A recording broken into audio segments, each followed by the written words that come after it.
Good evening. Common Word Alberta is a local endeavor, as a local endeavor is an extension of a global movement, which is called a Common Word, which established in 2007. In 2007, a letter inviting dialogue was composed by some Muslim leaders and addressed to Christian leaders of the world.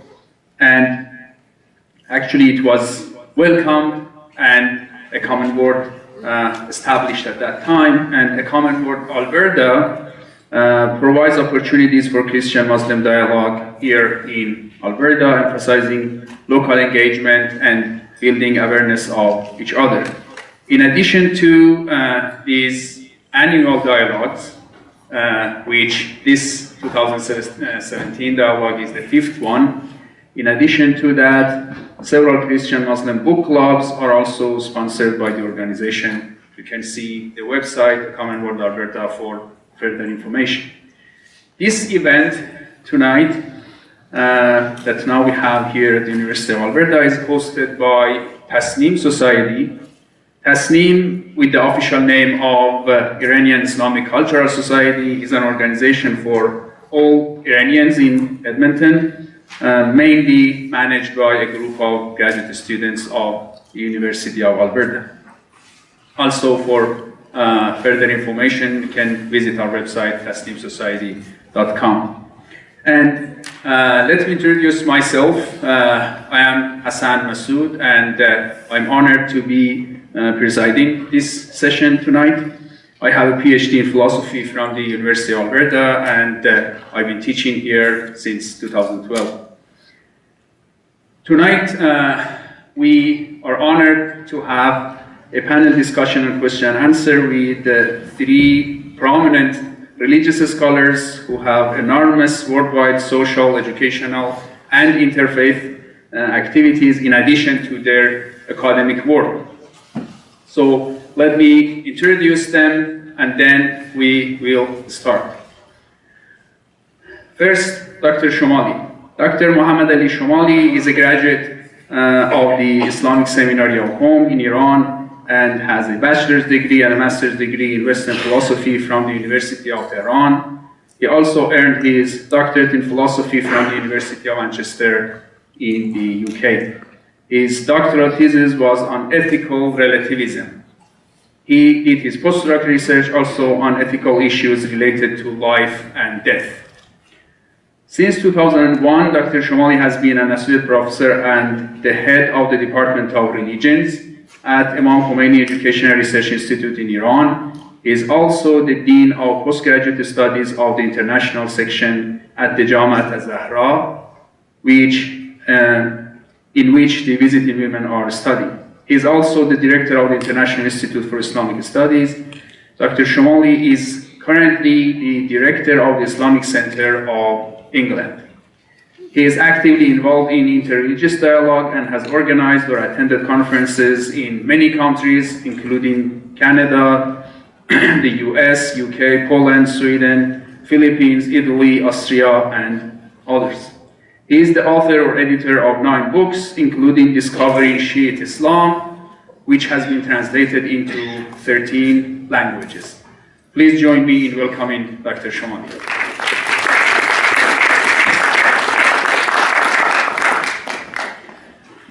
Dr. Chris Hubner graduated with a PhD in Theology and Ethics from the Duke University Department of Religion in 2002. He earned his master's degree in philosophy from the University of Manitoba and has undergraduate degrees in both philosophy and theology.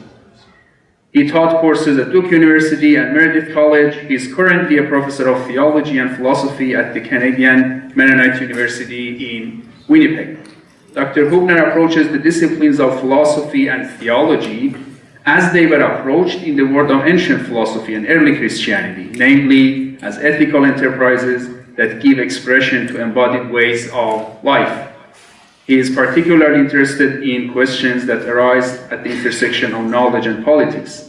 His current project is an interpretation of the emphasis in the Christian tradition on the interrelationship between martyrdom knowledge and the theological virtues of faith, hope, and charity. In his book, A Precarious Peace, published in 2006, he examined how issues of violence and peace come to be embedded in debates about the nature of Christian theology, theories of knowledge, and questions of selfhood and identity. Please welcome Dr. Ubner.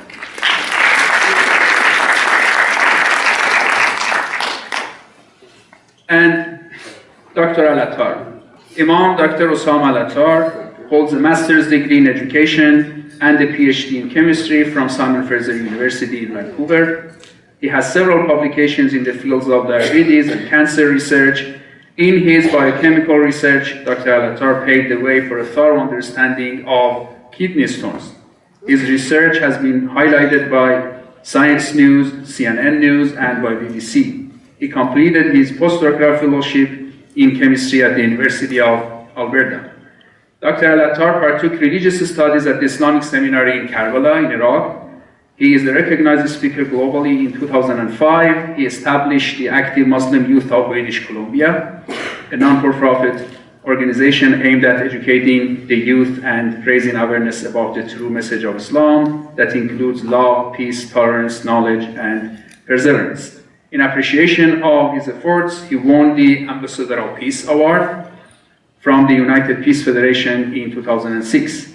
Dr. Al-Attar established a full-time private Islamic elementary school in Edmonton called Al-Bakr Academy, and currently he is the principal and CEO of this school. Please welcome Dr. Al-Attar. All right, after this introduction, each of our speakers will talk about the topic of this event, which is the value of life, relevant to their research from different perspectives and to Christian and Muslim perspectives. And each speaker will be talking about this issue, this topic in general for 10 minutes. Then I will ask some questions to start our discussion. And during the short talks and the first round of discussion, you please write down your questions. My friends will give you pieces of papers if you don't have. And so the second round of discussion, in the second round of discussion, our speakers will address the written questions of yours. And after that, we will open the floor to you and you can ask your questions directly. So in this way, we hope that both those who are convenient with writing questions and those who like to have verbal questions, actually all of you can be engaged in our discussions. With that, Dr. Shomali, please.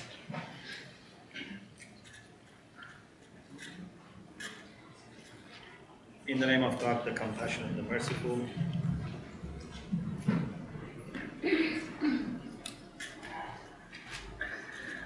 I am very grateful to God for giving the blessing of being with you, and I hope our session today would help us better understand the significance of life and see how both in our theological, philosophical work as well as our general work we can show more appreciation to any form of life, especially in a time that we see there are many sad and tragic events that threaten lives of many people in different parts of the world. So our discussion today is not just academic, but it has also practical implications. When I was towards the end of my PhD, which is about ethical relativism, I more and more became interested into issues about life and death.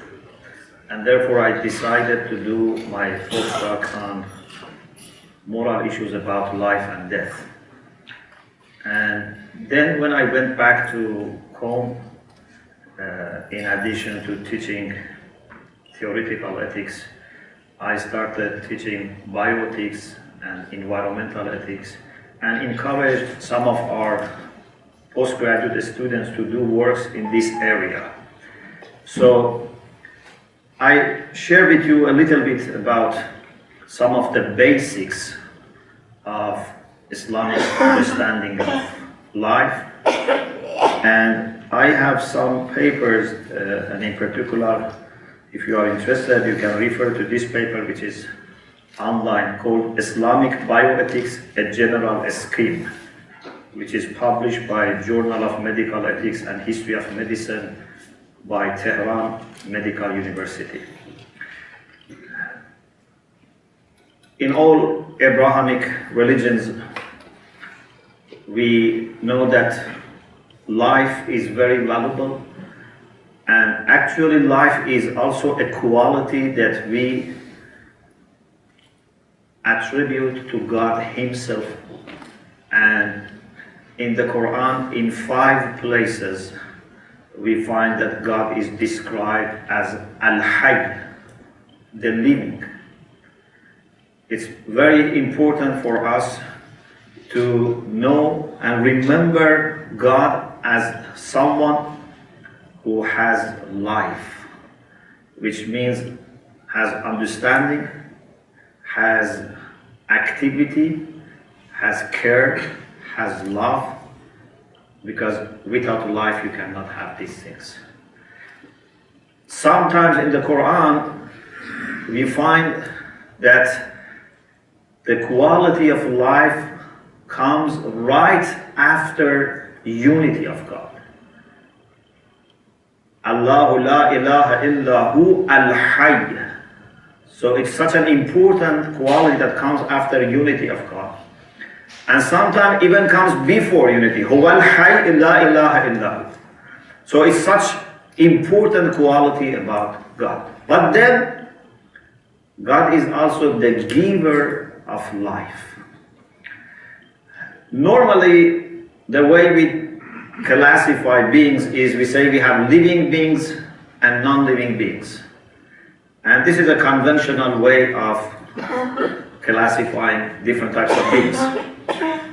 We have another way of looking at beings, which we find in the Quran and also in Islamic mysticism, and that is actually everything has life. There is no being without life, without understanding, and this is an interesting discussion that we find in some literature. But let's go to the conventional way of saying that we have living beings, including plants, animals, human beings, and we have non-living beings in this physical world. All types of life are considered to be sacred. Not only human life, even animal life, even life of the plants, all are sacred. And in my paper I have tried to give references to the significance of life, and I have another paper about Islamic environmental ethics where I mention some of the teaching of Islam about environment, like animals, like birds, like plants, and even soil and water.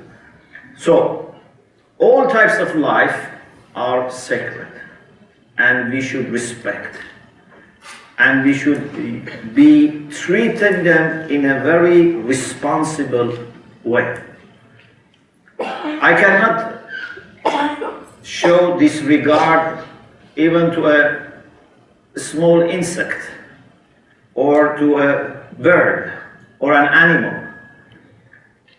When you read Islamic hadith, you find that even animals' life is sacred. And it's very interesting, some of you might be interested in Islamic jurisprudence, and normally people, have a kind of, unfortunately, maybe negative understanding about Islamic jurisprudence or Sharia. and it's partly because of misrepresentation. But actually we find that in proper understanding of Islamic jurisprudence, not only human life is sacred, even lives of animals is sacred. And we have Shia jurists like Sahib al-Jawahir, a great contemporary Shia jurist, who says that animals have rights for shelter, for food, for medicine. And even he issues verdict that if your neighbor has an animal and is not able to feed animal, you are responsible to help your neighbor in feeding his animal. So even animal life is sacred. And in this paper I have quoted from another contemporary scholar, Allama Mohammad Ali Shomali, a very well-known philosopher and commentator on Mathnavi by Rumi. And he says, careful examination of Islamic sources shows that no one can kill animals for leisure, for, just enjoying, hunting. And the only way to be able to take away the life of animal is when you need to use them as food at the service of another form of life, or to protect yourself if there is an animal which is going to endanger your life. Sometimes you need to defend yourself. Otherwise, we don't have such a thing as going and hunting just for the sake of pleasure. So this is about animal life, plant life, but I want to focus on human life. When it comes to human life, we find that the Quran treats it with a special care, to the extent that different stages of human life are detailed out. From the time of fertilization of zygote, different stages of development of embryo, the time of birth, and then early years of childhood, up to the end of the death, and even after we die, when our body shows no vital activities. All stages are very carefully addressed, and if you consider all of them, you find maximum respect is to be given to human life as one of the greatest manifestation of God's acts of creatorship. In one verse, when God talks about different stages of development of embryo and then the stage of creating the soul, which according to most of Muslim Jews is after 120 days of pregnancy. So God said, ثُمَّ أَنْشَأْنَاهُ خَلْقًا آخَرَ. We gave it another creation, which is interpreted as creation of the soul.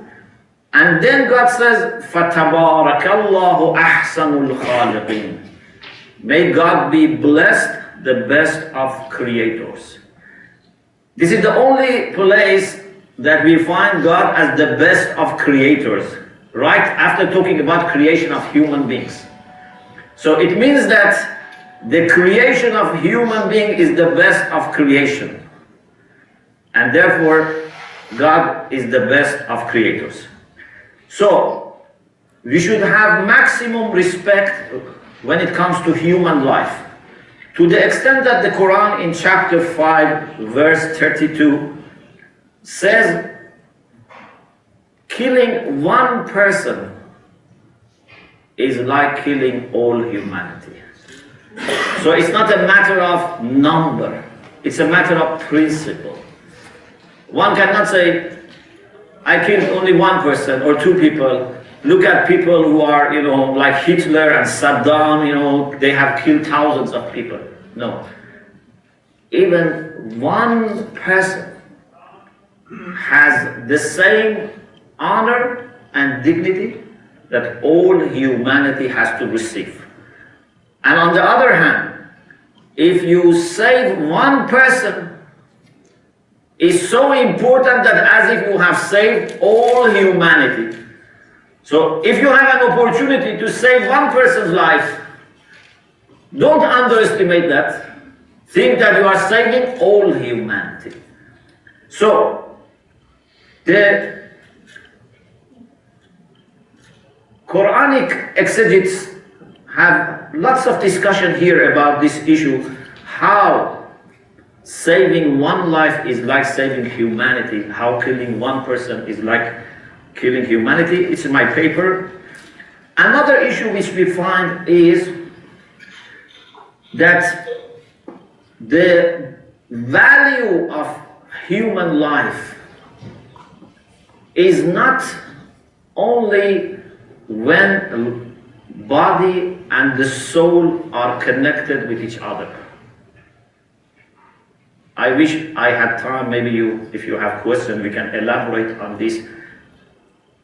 Human life is so important that even after death, you have to have respect for the body of a dead person. To the extent that our hadiths, which are the basis of our jurisprudence, say, إِنَّ اللَّهَ حَرَّمَ مِنْهُ مَيِّتًا مَا حَرَّمَ مِنْهُ حَيًّا. Whatever was prohibited to be done to a living person is prohibited to be done to a dead body. No one can cause injury even to a dead body. No one can insult even a dead body. So human life is so important that its honor and dignity is extended to human body before the installment and after the departure of the spirit from body. And then in my paper I have tried to explain how this understanding of life, how this understanding of human dignity shapes our understanding of few things, like treatment of the sick. The ill people and the people around all have responsibility for helping people with treatment. I cannot refuse treatment if I am ill, and other people cannot say it has nothing to do with us. There is a discussion here about abortion, discussion about organ donation, about euthanasia, about brain death, and other issues. But if I want to just summarize everything, I think a great sign of being a religious person, a moral person, is how much you value any kind of life. If we underestimate any form of life which is a manifestation of God, it means that we have failed in our theological and moral development. Thank you very much.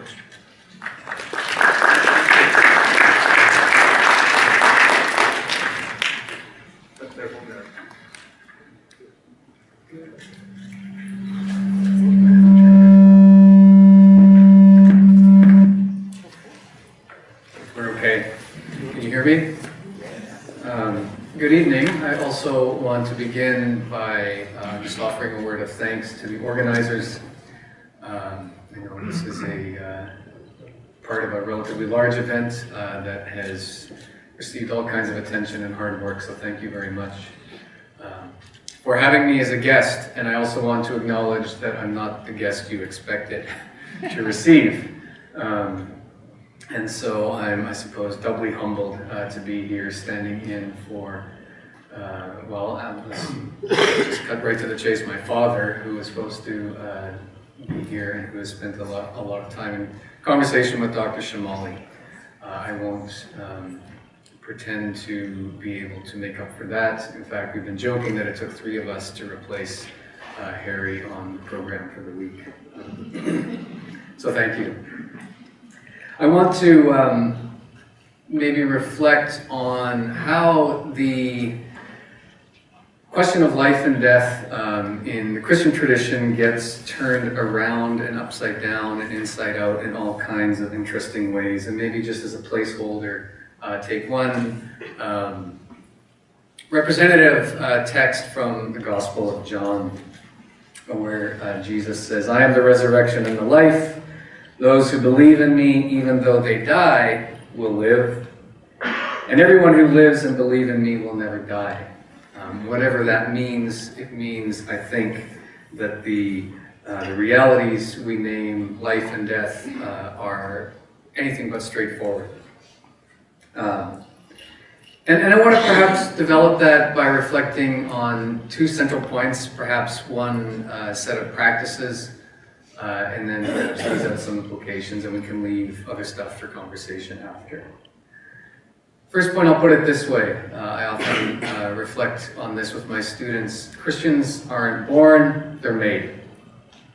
I mean, at the heart of the Christian tradition is the practice of baptism, right? Which is ritually a kind of death, and new birth, rebirth, new creation, to put it in Paul's language.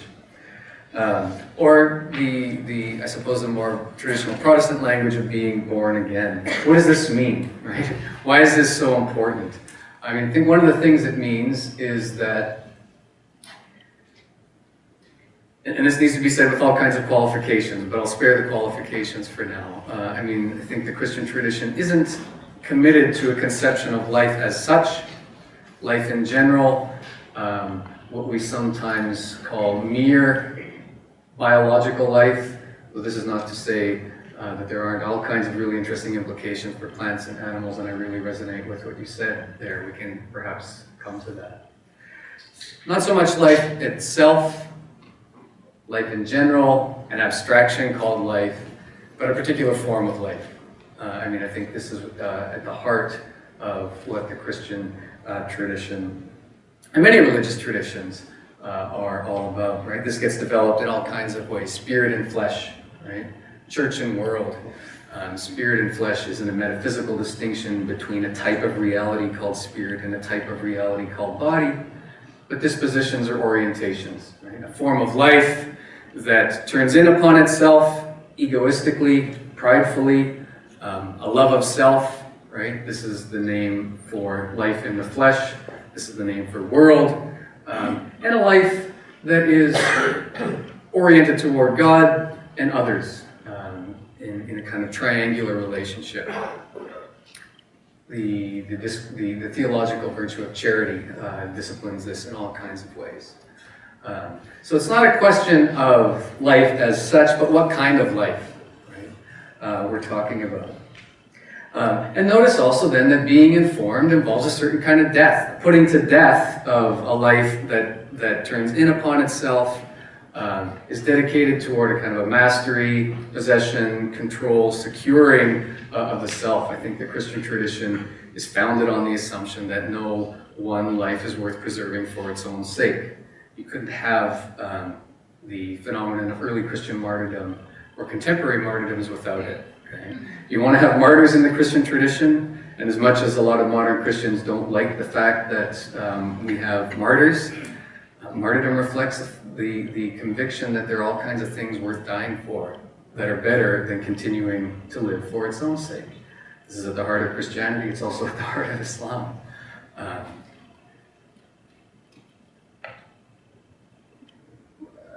I'm pausing on martyrdom. I'm tempted to do a series of footnotes, but since I'm writing a big book project on this, I should refrain. I don't think we should think of martyrdom, however, as the acceptance of death in a straightforward way. But it's bound up in this form of new life. We can perhaps flesh that out later. Whatever it is that means, it means that life and death in a Christian account are complicated, complex, difficult, and in a sense endlessly negotiated.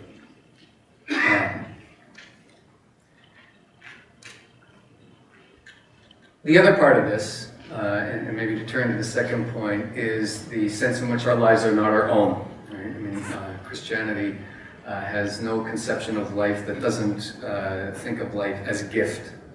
And I think it's important that we emphasize life as gift, even as an alternative to life as a gift, because there is no recipient around to receive it. Right? So life itself is gift, pure gift all the way down. Right?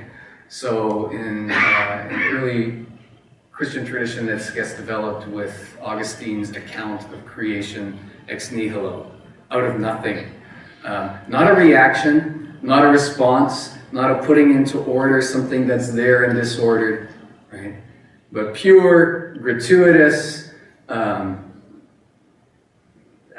activity of God exceeding itself, right? This is the account of life as creation, as creature. And notice it's excessive, right? It overflows. It's rooted in a logic of excess rather than a logic of scarcity. Not trying to secure something that's scarce, but rather a kind of an overflow of love and joy. So in some respect, we've got to somehow make sense of the way in which this new life is inherently joyful, which is not to say it's not difficult in all kinds of significant ways. So we can make a distinction then between a life that is a negotiation of giving and receiving, of gift exchange in a variety of different ways, and various practices of hoarding, right? Of securing, of controlling. I think this is what you see in the Christian Bible, both Old Testament and New Testament as we call them, right? I mean, a tension between a form of life that is dedicated somehow to securing itself and a form of life that is receptive and generous and vulnerable and dependent and so on and so on, and open especially to the forms of life that are otherwise tend not to be recognized, right? The weak, the poor, the social outcasts, animals, etc. Okay? So in a way, then, this new form of life that we call life of the Spirit, that we call that is symbolized by the practice of baptism, nourished by the practice of communion, is in a sense a way of life that doesn't think that death is something that can be, in a sense, mastered by kind of violence, but is takes let's say a rather more friendly posture toward death. Doesn't treat death as the enemy, and in a sense that's the way in which Christianity turns the relationship between life and death around. Right? There's no getting around the fact that Christians worship a crucified Lord. There's no getting around the fact that the tomb was empty. And that the death of Christ wasn't the end of the story. So we're going to have all kinds of strange twists and turns with respect to the categories of life and death in the Christian tradition. And I'm just trying to draw attention to those and highlight those. How are we doing for time? 1 minute? I'll end with this, the third point. I mean, I think it's tempting, it's very tempting, and it's not inappropriate to do all kinds of theoretical reflection on, you know, how do we make sense of this understanding of life in the complexities of today's world. But at the end of the day, I think that Christianity is at its best not when it's offering strategies, solutions, policies, and theoretical explanations on, say, the meaning of life, and rather providing witness, right? I mean, this is what the life of the martyr names. The martyr is also a witness. The church is a witnessing body. So not really dedicated to needing to provide an account of the meaning of life, but practicing forms of life we take to be meaningful. And that, in a sense, is the starting point, I think, for a lot of the Christian tradition at its best. Thank you.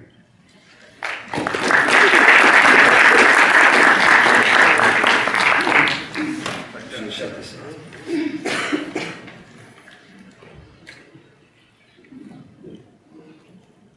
off.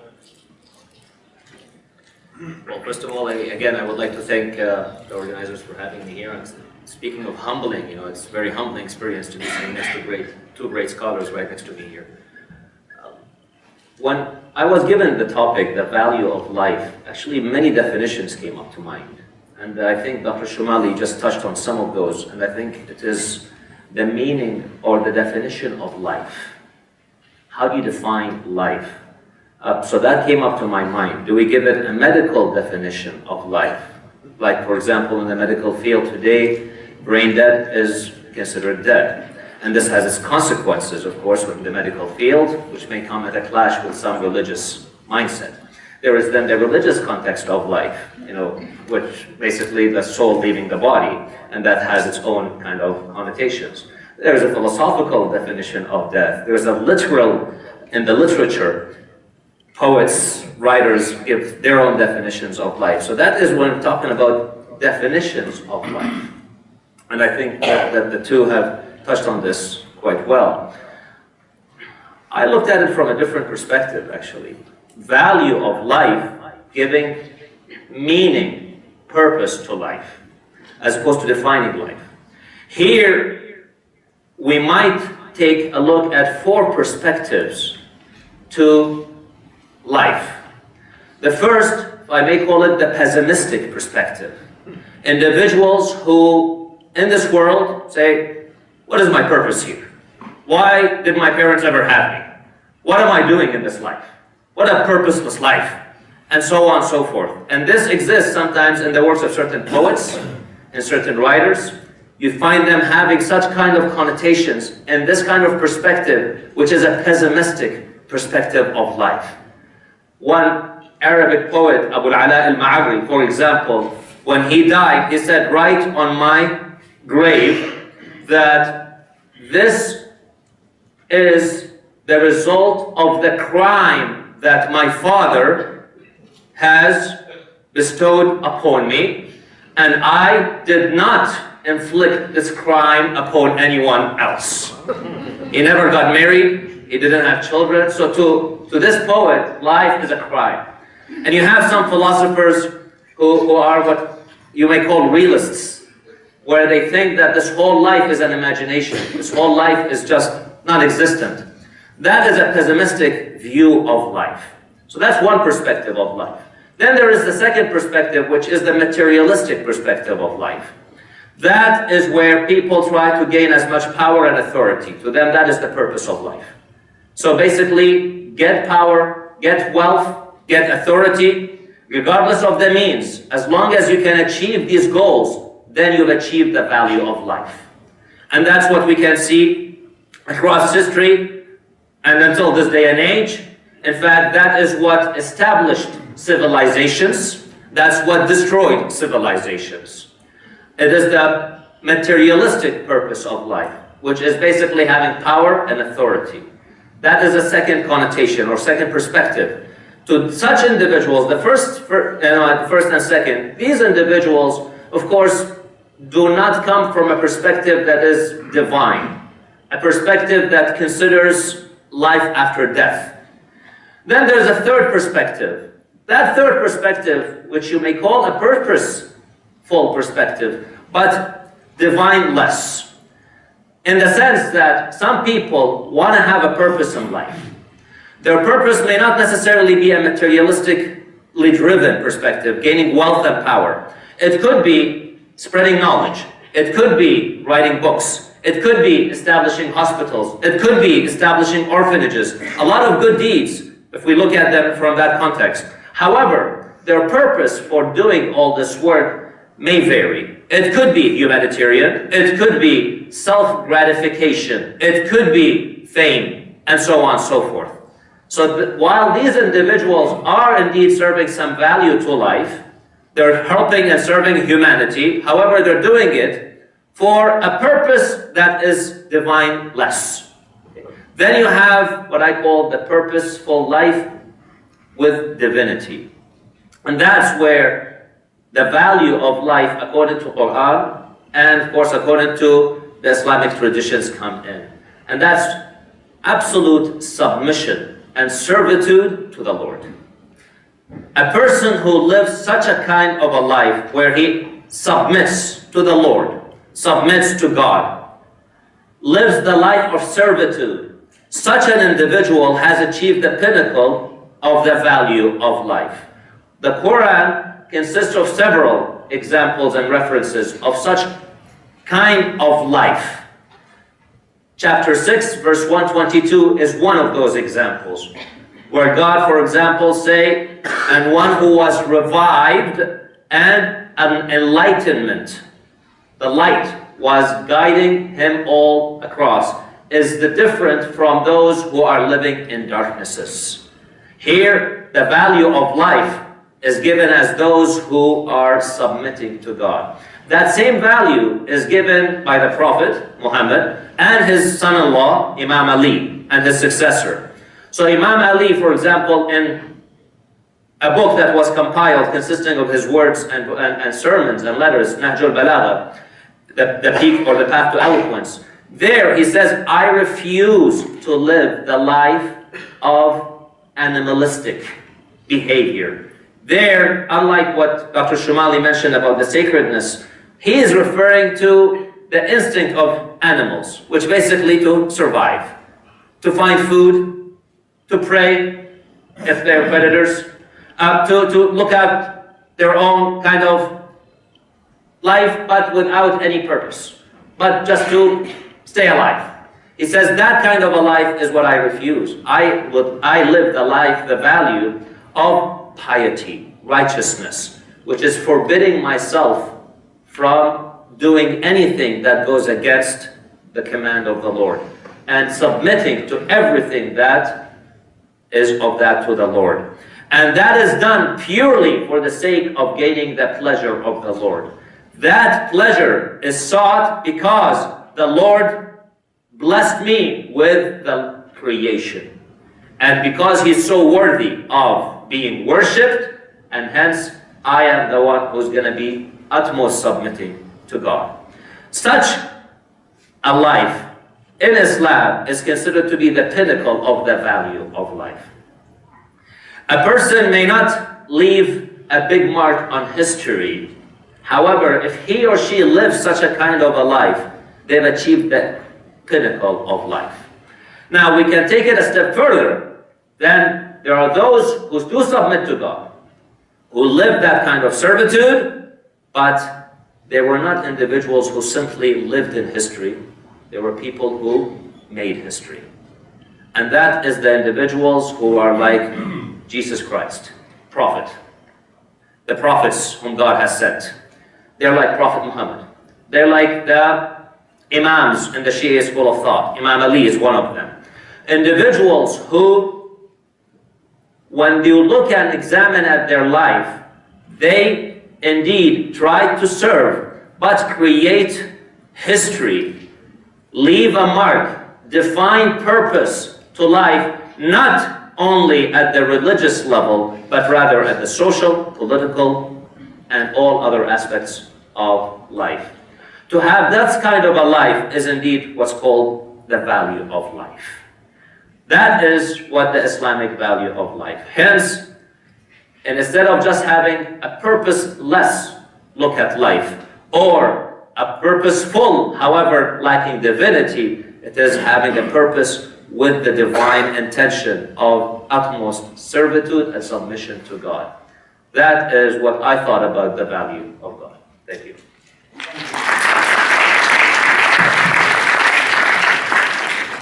Okay, thank you so much.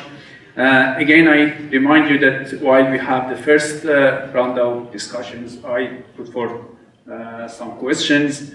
You can write down your questions and then we'll address those. I would like to ask Dr.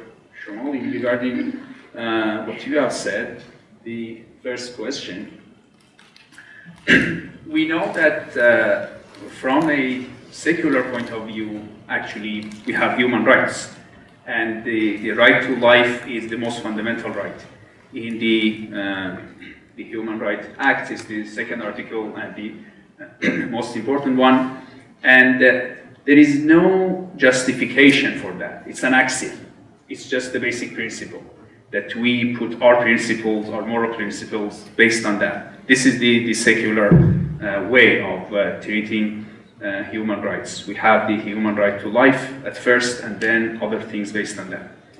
However, from a religious point of view, both in the book of Genesis, we had that God breathed into the nostrils of Adam at the time was just a piece of clay, and in the Quran, in the Surah Sad and other places, we have that God says, "I breathed into human my spirit." So, from the religious perspective, we have much justification for human rights in general, and specifically for human right to life. But since the title of this event is Contemporary Issues, and you as a religious scholar who worked on human rights, how you would respond to the puzzle that in our contemporary world, human rights, actually the advocates of human rights are mainly those people who have secular approaches. So do you think it's a sort of misrepresentation, or a sort of religious scholars actually lag behind secular scholars in advocating human rights, or is there any other sort of conflict or sophistication here?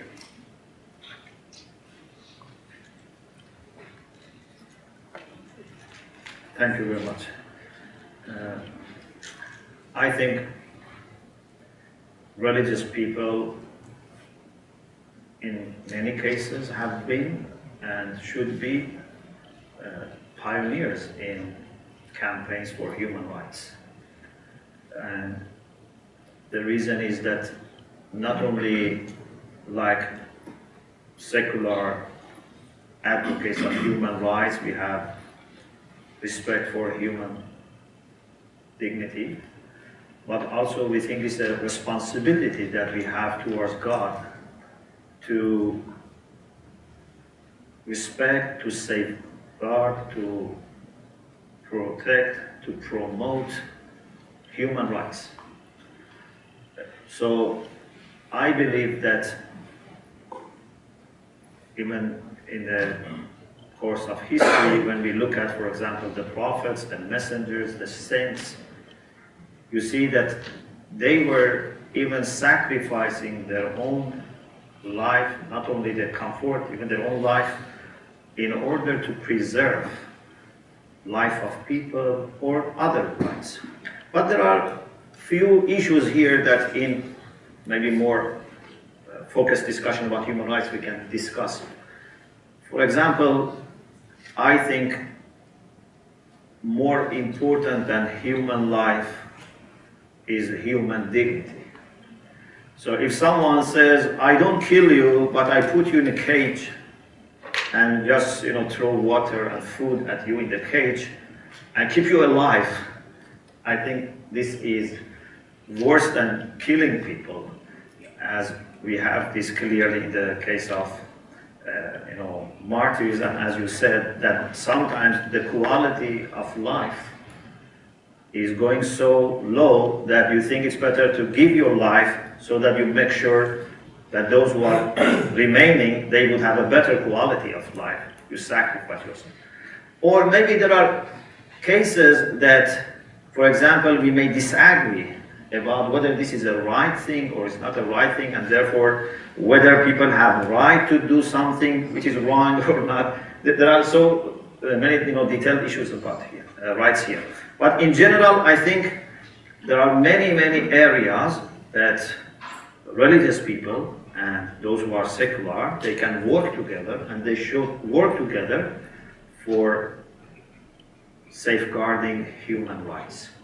And if we identify those areas that we are all concerned about them, we can work together instead of working alone or wasting our energy, working against each other. Okay, thank you. We can continue this Sure. later on. So it was just an opening question and some sort of motivation to you guys to raise some more questions. To Dr. Hubner, as you are an expert in the history of martyrdoms and martyrs, and we know that actually both in the history of Christianity, in the history of Islam, and actually we have in our scriptures many stories about those prophets, saints, or their followers who actually sacrificed their lives, as Dr. Shomali mentioned, for the sake of others, or in many other cases for the sake of their faith. Again, because we want to connect our discussions to the contemporary issues, now there is a slogan in our contemporary world, which is mainly secular, that the life is worth more than anything, even than your beliefs. So you cannot kill anybody because of a difference in beliefs, or we don't have the issues of heresy or something like that in our contemporary, or killing somebody for these things. So if somebody, so we have this idea, this ethical background in the mentality of everyone. On the other hand, we have some people, like extremists, like terrorists, who say, now we are the followers of our prophets. We sacrifice our lives for the sake of our faiths, or for the sake of our beliefs, or to save our beliefs, or to defend our religion. How can you distinguish between the sacredness of martyrdom in the history of Christianity, in the history of Islam, which is your area of research, and what we see now in the bloody problems, incidents that we have now today?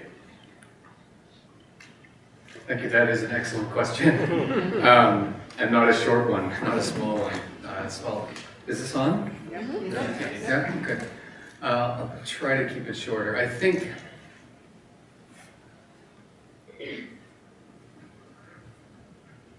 that we have a very hard time as people on this side of what we call modernity, understanding a theological concept of martyrdom. We think of martyrdom as being a sacrifice for the sake of something, right? Or as we think of the martyr as one who is willing to die rather than renounce a belief or a cause. I don't think we find, I can't pretend to speak for Islam, we certainly don't find that conception of the martyr in early Christianity. The martyr isn't one who dies for or because of her beliefs, or his beliefs. Rather, you have something more like a conception of the martyr as a form of the true life. I think early Christian accounts, let's call them theological accounts of martyrdom, are ultimately forms of imitation, okay? And in the Christian tradition, imitation of Christ. Participation, it's a more Platonic logic in that respect, rather than the kind of instrumentalization that we find reflected in modern categories of martyrdom, Christian, religious or otherwise. Does that make sense? Maybe just by way of example, I mean, I'm really interested in the difference between early Christian accounts and we have lots of Mennonites in the room, or more than just me. Depictions of Mennonite martyrs in the 16th century. Early Christian martyrs always survive drowning. You can't drown a Christian. And they always survive fire. Right? You can't burn a Christian. Is this because they have gills, superhuman powers that allow them not to drown or burn? No. It has to do with the story of Noah. It has to do with baptism imagery in the Christian tradition. And it has to do with the way in which fire is symbolic of forgetting. Martyrs are those who don't forget who they are, so they don't burn. The most interesting image is that of Polycarp, who in a sense is in fire, but doesn't burn, right? And you smell bread, a Eucharistic image. So we want to read these stories through a kind of a literal lens, a literal frame, but they're allegorical. The question isn't whether you die, but whether your death is consistent with a life lived in participation of Christ. So a martyr is one whose death is consistent with a life that is, let's say, properly imitative of Christ. I think this is very closely related to some of what you were talking about. So it's not that we die. These aren't newspaper reports, right? It's how we die. How do martyrs die? Early Christian ones? 2 ways. Beheading, crucifixion. What's that?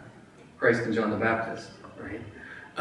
So I think we have a hard time translating those accounts to how do Mennonites die in the Reformation? Fire and water. That's interesting, right? What is that about? I mean, I think it's about it reflects how it is that our conception or category or logic of martyrdom has become literalized. There we're telling newspaper stories. There we have, in a sense, martyrs who are dying because of their beliefs. You don't have that in the early Christian tradition. You have, in fact, precisely the opposite. Martyrs are persecuted for the name only and never for a specific crime. So I think that dances around your question maybe a little bit. If it doesn't answer it directly, we can come back to it. Okay, thank you. Before I ask a question from Dr. Alatar, please give your questions to my friend Hussein. I want to gather them and then start to address those questions. Dr. Alatar, as a question regarding some complicated issues of ethics, and actually I'm not asking you to give a response to the issue, and because it's a very hard issue. I'm going to talk first about the issue of euthanasia, mercy killing, and some other issues. We can, if we see the questions, we can talk about the issue of abortion. These things are very important today. But my question is, there is a feeling, and correct me if this feeling is not a correct one, or there is some misrepresentation. There is a feeling that religious scholars are reluctant to involve in these sort of issues. And again, secular approaches are more successful, they are more advanced, they are in the middle of this arena, attacking, responding to the arguments, and very difficult arguments, even in a classroom, when you're talking about some moral issues of abortion, euthanasia, you see lots of arguments and debates actually arise. So it's very hard.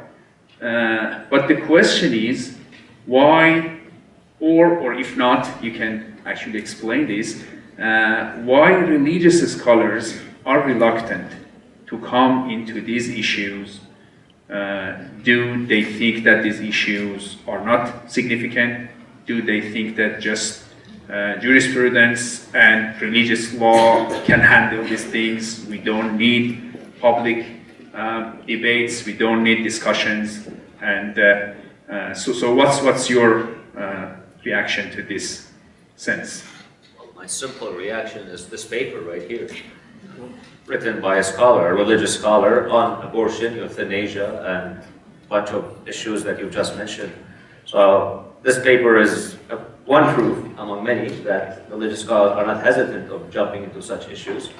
There are several other papers, a lot of books have been written on this issue by, I can speak at least from the Shia Islamic perspective. There's a lot of work that has been done on this issue. So I don't think there is any hesitation to discuss on these matters from a religious perspective.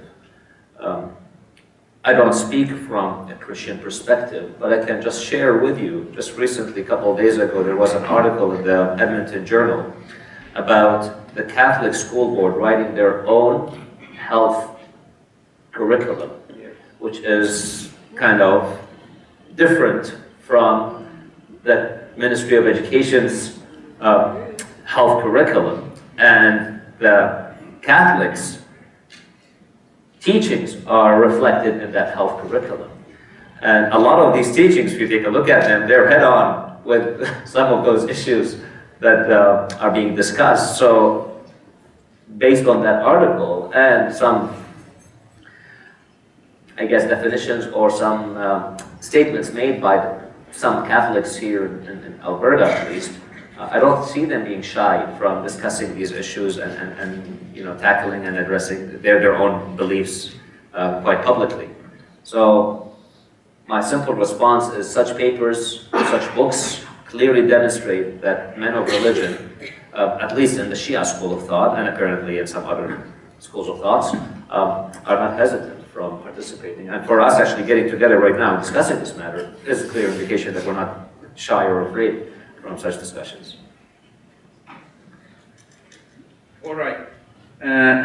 Another question before we get the written questions or open the floor to the audience is for all of you, and each one can give an answer to that. What is your vision, or how could you predict the collaboration between at least the religions in Abrahamic faith, or more specifically now here we have Muslims and Christians, on these issues of human rights and on some moral issues that are now widespread for entire humanity? So we start with Dr. Shomali and then Dr. Hubner and Dr. Lattar.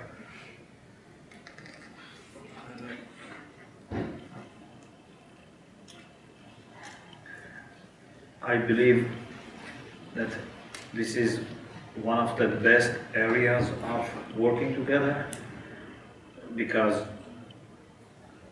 we have lots of commonalities, common resources, common concerns, and we need to work together. I don't set up any border. I am thinking that all people of goodwill can work together, but in the first place, people who share more. So when it comes to followers of Abrahamic traditions, Abrahamic religions, Muslims, Christians, and Jews, we have lots of commonalities, lots of common concerns, and we should work together.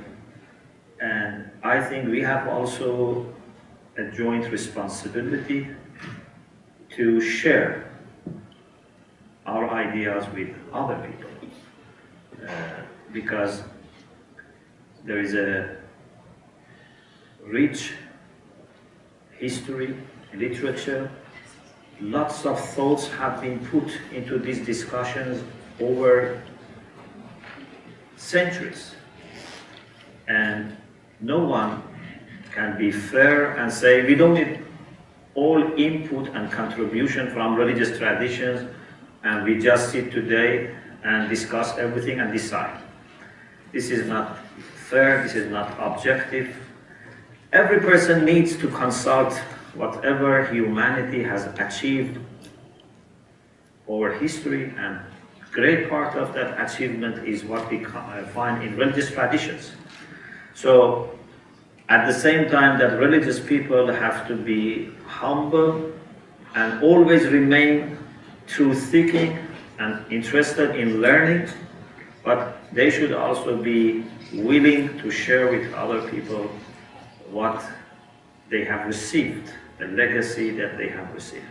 So I think this is one of the best areas of working together, and right from the beginning of my work on bioethics, I have always been trying to consult sources, ideas of my Christian friends and also Jewish friends, because I think we have all somehow dealt with these issues, and we can learn from each other, or we can work together.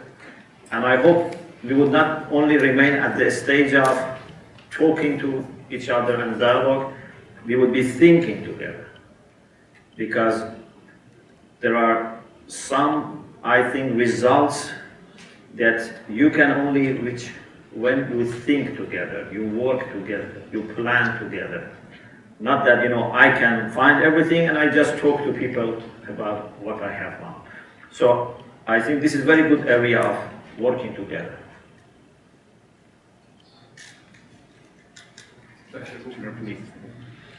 Sorry, we're just doing some microphone management, so we don't have a feedback Jimi Hendrix Woodstock experience. Not that that was a bad thing. No, I've lost my train of thought. I mean, I can't. I'm hesitant to be visionary on this one, but I'm more inclined to be hopeful or give expression to hope. I think the fact that these kinds of dialogues are happening is an extremely hopeful thing. But I want to also express a reservation and a worry. I mean, I think it's dangerous. Dangerous is maybe an overstatement. I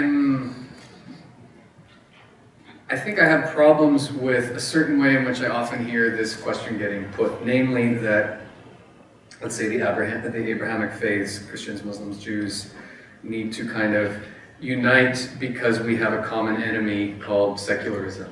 I don't think that that's necessarily the best way to think about this, for a couple of reasons. One, we can go in the direction of the discussion, say, about human rights and so on, that Dr. Shomali went into. But I also think that setting it up that way thins out the dialogue, the conversation. We address kind of big generic issues and leave the meaty parts of our traditions out, the texts, the stories. And I think if we do that, if we sort of make theoretical our traditions so that we can respond to, let's say, the problems as they kind of get named in a straightforward way, then we miss a lot of what makes our reflection interesting, thicker. And I sometimes find interfaith exercises go in that direction. And I'd like to, I guess, add a word of caution against that, because there's so much more to get into. I hope that didn't sound too negative. Do you have remarks on this? Well, I mean, I would blend the two together.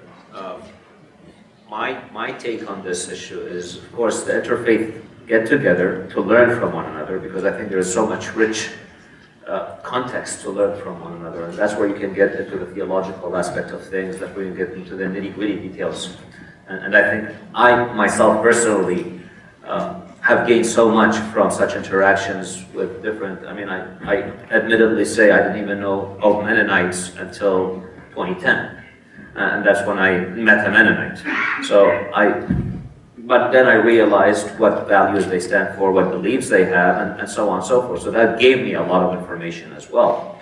I've sat down with Jewish rabbis in the past, and again, had discussions, and that also taught me a lot about some of their beliefs. We've had discussions about their perspective of the hereafter versus the Islamic perspective, and so on and so forth. So there is definitely that context to it.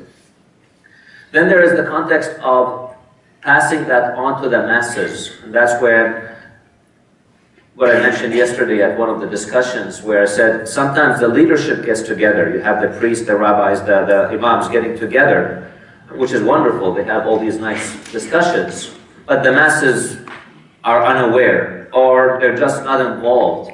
And so one of the aims of such discussions, the Common Word Alberta, is to actually bring the masses in, so that people can see and observe how beautifully the leadership gets together, and that can be passed on to the people. So then that notion of understanding, the ignorance is removed, so people can realize how beautiful we are as human beings.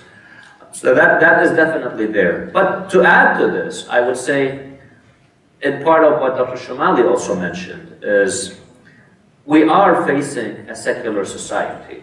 I mean, I'll give an example. I'm a principal of a school right now. It's a private Islamic Muslim school, Shia Muslim school.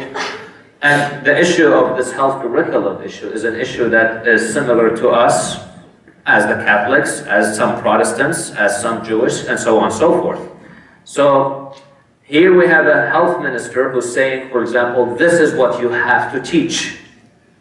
Okay, well, I respect that. My question to the health minister, which actually I passed it on to him, I haven't received a response yet, is where do you draw the line between religious freedom and the freedom to teach your philosophies and thoughts versus freedom of expression and the freedom of such humanitarian individuals? Where do you draw the line? In some religions, certain acts that may be forced to be taught may not be acceptable. Can those religious institutions be allowed not to teach these aspects? Can they be allowed to say that in certain cases such acts may be considered forbidden? Is that allowed? This is where I think the unity of the faiths can really have a strong say. Right now, for example, there is a debate between the Catholics and the minister about their health curriculum. If we can actually add to the voices and say, well, this is not really an issue of Catholic versus the public system, this is an issue of several faith groups, I think that will add a lot of weight. And I think that's where we kind of need to think about some of these policies, because they are affecting us. It's inevitable. We are living in a country that is issuing laws, and we have to kind of sometimes stand up and say what our religion says, so that we can kind of have laws that are fair to everybody, if that is, something, or as fair as possible to everyone. So that's where I think that these kind of conversations are indeed important, because ultimately they will impact us. Thank you. Yes, please. I just remembered an incident. A few years ago, with some Mennonite friends, we had a panel in American Academy of Religion, which was held in Georgia. And it was interesting that they said some years back, interreligious dialogue was not an issue that American Academy of Religion was interested in, because it was not an academic subject. Now it has become an academic subject. And this shows that the academia is recognizing the value of it. So we had discussion, and when the panel finished, a lady came to me and said, when you talk about Muslim-Christian dialogue and unity, we are getting frightened. And it was, something new to me. I have never heard someone being frightened by unity of Muslims. So I didn't ask what faith she had, or if she didn't have any faith. But then I explained to her something that I think she found, comforting. I said, when we talk about Muslims and Christians getting united or working together, this unity is not against anyone.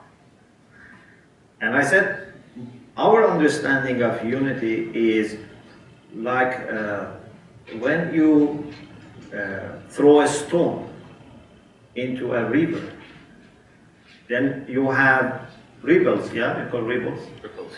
And these ripples become wider and wider. When you go closer to the center,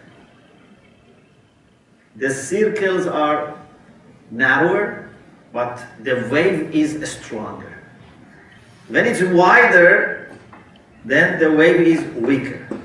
But the beauty of this is that they grow and grow in an inclusive way. They spread from every angle and they don't leave anything.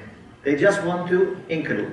So I said, when I talk about, for example, unity of Muslims is not against Christians or Jews. When I talk about unity of Muslims and Christians, it's not against, for example, non-Abrahamic faith.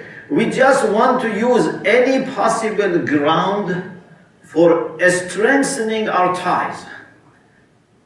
For sure, I can have a sense of unity with all people of goodwill, even secular people, atheist people. There is no doubt about it. But I can have a stronger unity with Christians than I can have with an atheist. Not that I cannot have any form of unity with atheists, but I have a stronger with Christians. So the idea is to build unity over unity. Not to lose any common ground on which we can establish unity. And in this way, we can have a much more united humanity. So I'm not suggesting that we have a, for example, fight with the seculars or any group of people. I just say we should appreciate lots of commonalities that we have as Abrahamic religions, and then we work together with the rest of humanity. Okay. Yes. One very quick footnote, I don't want to which, I mean, I was trying to say that there are internal motivations for dialogue in the three Abrahamic traditions and not just external reasons. Yeah, sure. Same thing. Sure. Yeah, right. One of the questions that I received, actually, I received many questions, so we try to address some of them in our limited time. One of the questions is something that I think Dr. Shomali can be considered as a follow-up on what you just mentioned. The question asks, if human life is so precious in Islam, how come that we have these problems with Christian converts in some Muslim countries? So I think the issue of conversion should be something controversial now, that we have these common grounds, we try to get closer and closer to each other, but from our jurisprudence point of view, we have to actually keep the line in between. So the question is specifically that what's the problem with a Christian convert, that we have these problems in some Muslim countries now? The issue of apostasy is a common issue, and sometimes when we have dialogue with our friends, we very sincerely and very lovingly we address these issues, and there is no problem in addressing these difficult issues when there is mutual understanding and trust and respect. So I think in all our traditions, whether it be Jewish, Christian, Islamic tradition, we have a way of understanding apostasy which is not very different from each other. But in the course of history, in the different theological reformation and refinement, maybe now we have ended up with having different positions. But this is something common for all of our traditions about apostasy. When it comes to Islamic understanding, we should know that in Shia jurisprudence, we have what we call ijtihad. And ijtihad is a process in which a very qualified jurist would go back always to the original text.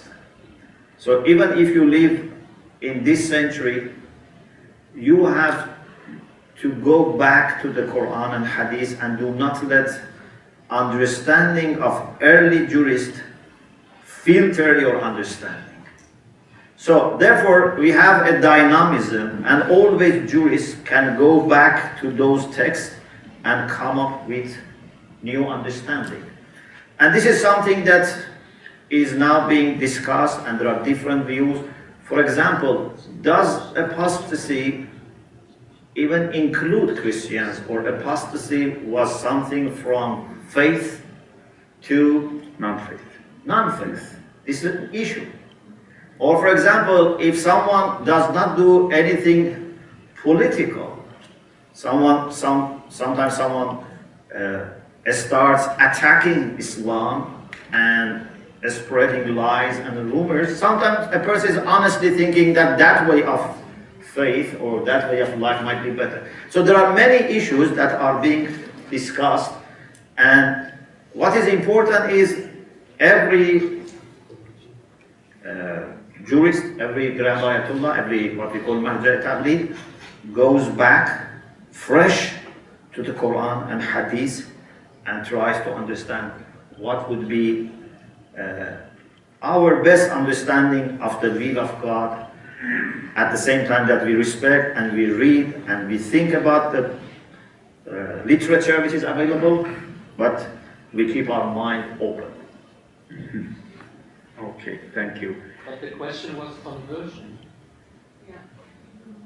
Yeah, so there, as I said, this is a question that maybe someone says, if Muslim becomes Christian, is not apostasy. It's a question.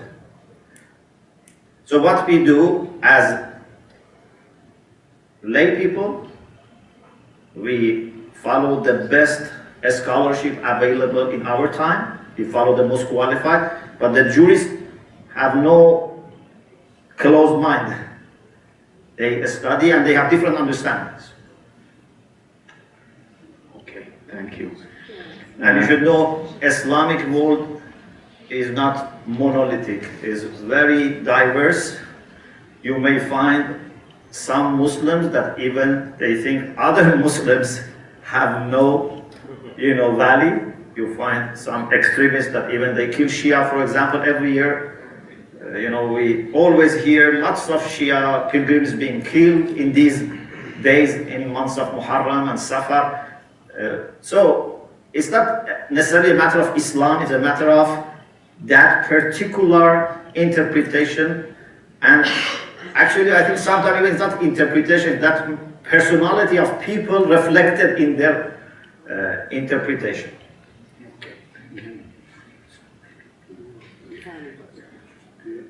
One more question. This question to Dr. Hubner. This is speaking of the second advent of Jesus, which is one of the commonalities and common belief between Islam and Christianity. How does it influence humanity and the value of life and the meaning of life that we have now? You mean what difference will it make? It's kind of hard to say now. Believing in that and having that sort of hope. Well, I mean, I think that's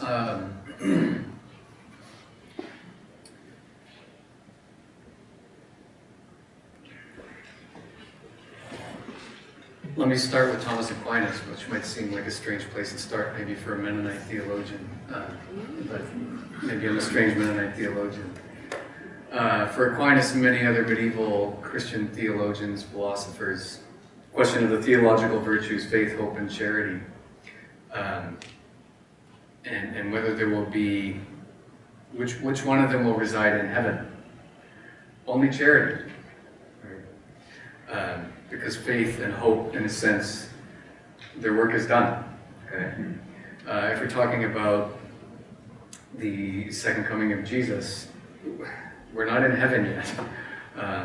So at the most, I think what hope does is it saves us from the temptation to think we can save ourselves. And I think that has everything to do with it, just to the extent that it kind of deepens and extends the temporality of the, not only the dialogue, right, but this kind of really interesting dialectic of the relation of life and death that I was speaking about earlier. So I think it has everything to do with it, but I think precisely because it doesn't give us anything definitive yet. Once it happens, then we can maybe come back to it. Okay, let's have the last question from these written questions, and then we can ask the audience to ask the questions directly. This question mainly for Dr. Al-Attar. Others can have remarks on that. When we say that we have a sort of life that is divinely inspired, as you said, a sort of spirituality based on religion, compared to another life which has some sort of moral, spiritual aspects or purpose, but without the religious side, and we have some just materialistic life. Can we say we have different lives, we have different values in lives? Again, this can be in conflict with our moral principles that everyone is the same. You have the problems that we have in our ethics courses, like the trolley problem, that if you kill 5% instead of 1% or something like that. So always we treat everybody as just one unit of life, and we have a sort of egalitarian perspective over the lives of people, but at the same time we have the lives of saints, prophets, and the lives of very pious people, the lives of materialistic people, as you mentioned. So how could you see that? Is there any moral implication in that? Can it justify any sort of discrimination between people in moral issues or in issues of justice? That will go back to actually what Dr. Shomali mentioned, in the sanctity of life itself.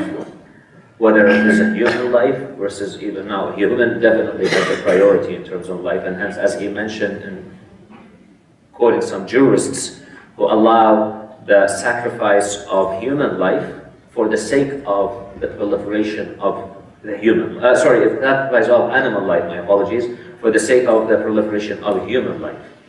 So human life definitely has a priority, and as he mentioned, also stated earlier, the Quranic text is quite clear. Saving one life is like saving humanity at large. Killing one life is like killing humanity at large. So that's clearly the Islamic perspective. Imam Ali comes and adds to this perspective in a very famous quote that was quoted by Kofi Annan back in 1997 when he was the Secretary General of the United Nations, where he said, Imam Ali, quoting Imam Ali, saying that people in this world are one of two categories. They're either your brothers and sisters in faith or your counterparts in humanity. So, treating everyone with dignity and respect, as he mentioned. So from that perspective, there is absolutely no discrimination here that we're talking about. If I were a man of faith, a person of faith, and if I were, let's say, a physician, two people come to me, I don't question, well, who is really the more religious person to save his life first.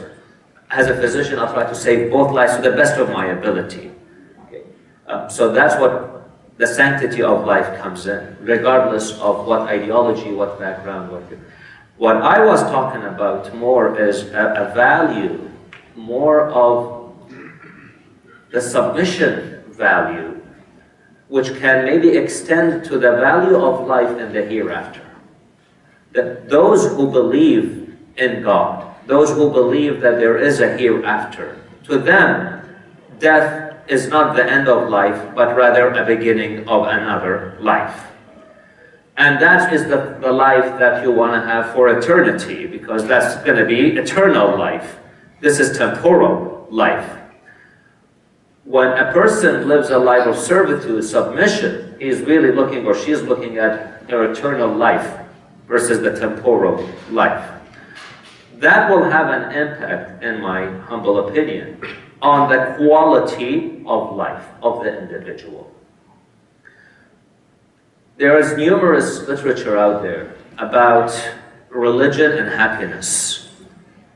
Those who are religious generally speaking, are happier. And in a paper published, I think, back in 2008, Journal of Religion Health, I think the author was Green, last name Green. He interestingly also states, not just religious people are happier, those who actually adhere to religious values are even more happier. People who actually attend to church, synagogues, mosques, etc., these people are actually more happier than those who are just associated with religion. Although those who are associated with religion by itself are also more happy than those individuals who don't have any religious affiliation and belief.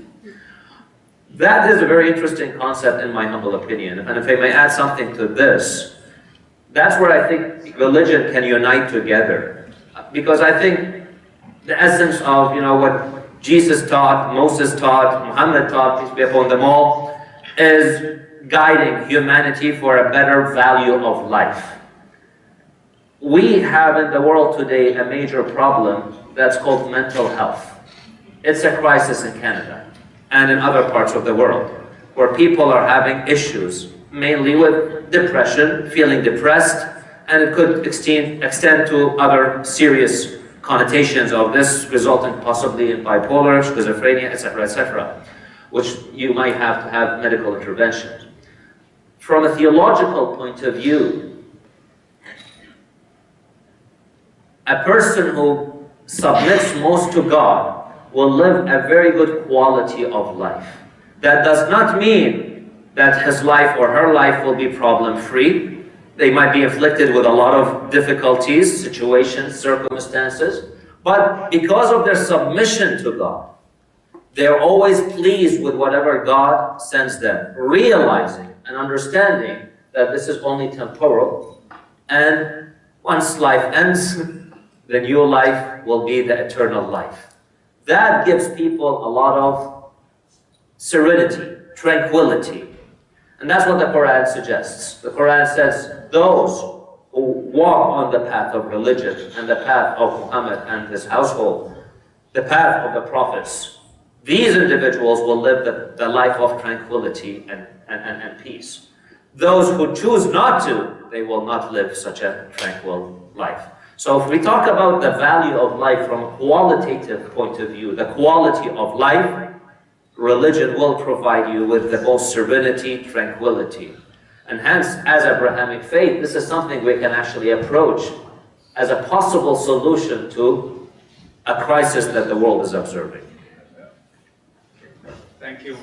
Let's have some questions from the audience. If you have, yes. Well, first of all, thank you all for speaking, which was great, of all of the insightful things that you mentioned.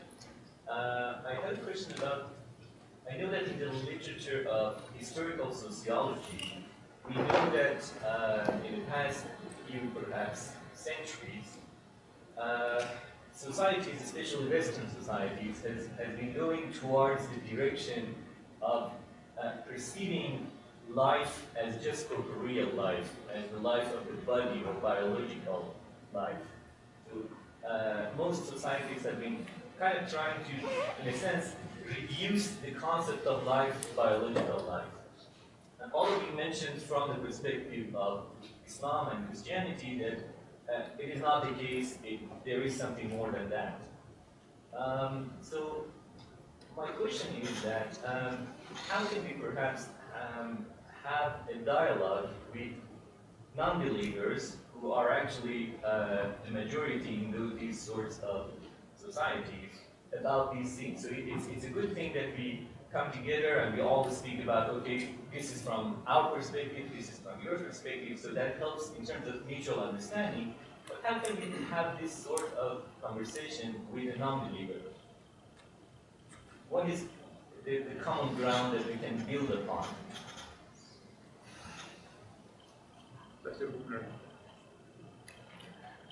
Yeah, that's an easy one. I wonder if we can make some headway by turning it around. The work of Michel Foucault and Giorgio Agamben on this matter, I think, is very important, which begins by recognizing, as Agamben puts it, that the Greeks had two words for life, we have one, right? For them, life was bios and zoe. Zoe is actually kind of basic biological life, mere animal life, the mere fact of living, no matter which of the three souls you have, if you want to, right? And bios is form of life. It gets a little confusing because what they go on to talk about is the emergence of biopower, where power is now invested in kind of, not bios, but actually zoe, like mere life itself, okay? And I think that we can begin by pointing out that those of us who live in kind of the, at least Western capitalist societies we live in, are profoundly caught in the grip of biopower. If religious traditions do anything, I think they resist that. And that might be a place to start, right? I mean, they do more than just resist, right? But that's an opening for a conversation, unless people like to have their lives subject to that kind of radical control. Can I actually add something to this? In logic, well, in Arabic, you might help me with the English translation here, but in logic, they say, تُعْرَفُ الْأَشْيَاءُ بِأَضْدَادِهَا. You can recognize certain things through their opposites. So to really appreciate sweetness, we have to taste bitter. To appreciate night, you've got to experience day, and vice versa. So when you look at the opposites, that I think, that approach, talking to the secular mindset that you're talking about, the biological kind of mindset you're talking about, I think it's a great approach to take. I gave a lecture once about the idea of, and I don't know, I was talking from Islamic religious kind of laws and perspectives. But I said, okay, what would happen if we actually take out these laws? For example, religion says, you know, in Islam at least, you got to have, you can't have relationships out of marriage, for example. Well, if you take marriage out, like we see in the society where there's, I mean, marriage is kind of becomes secondary now. Then what are the consequences of taking marriage? Okay, so you took marriage out. What was the result? Religion says about modesty, for example, modesty for men, modesty for women. Take that out. What are the consequences? And so taking a look at the perspective of professors, writers, academics who are studying these kind of phenomena from a purely academic perspective, not religious perspective, and presenting these as to what is happening to the world today. You know, there's an interesting paper back in 1998, written by a professor of political science from the University of Oklahoma, Dr. Hertzk. The title of the paper is The Theory of Moral Ecology. In that paper, interestingly, Dr. Hertzk suggests that just like there are governments who are taxing environmental polluters, the governments need to actually tax moral polluters, and that's the entertainment industry. He says because these individuals, you know, the entertainment industry, this was, remember, back in 1998, way beyond, before the internet and the era of the internet and social media came out. He says these guys in the entertainment industry, they're breaking down the family values. They're breaking, so he says that they're introducing the notion of freedom. They're introducing, and then he discusses how some of these notions are creating crises at different levels. So I think that's a great notion. It's coming from an academic perspective. And there's lots of such papers that discuss similar issues. I think Patrice Oplinger from the University of Boston University, she wrote a book about the way women are portrayed in this day and age. And she says it is not women liberation or female liberation, it's rather female exploitation. That's the word she uses in her book.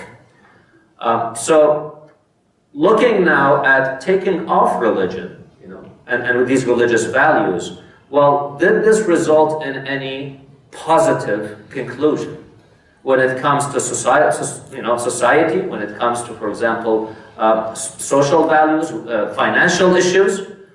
We're getting into a crisis in this day and age. So I think looking at the opposite would be a great way to present it to those individuals who may not have that kind of a mindset.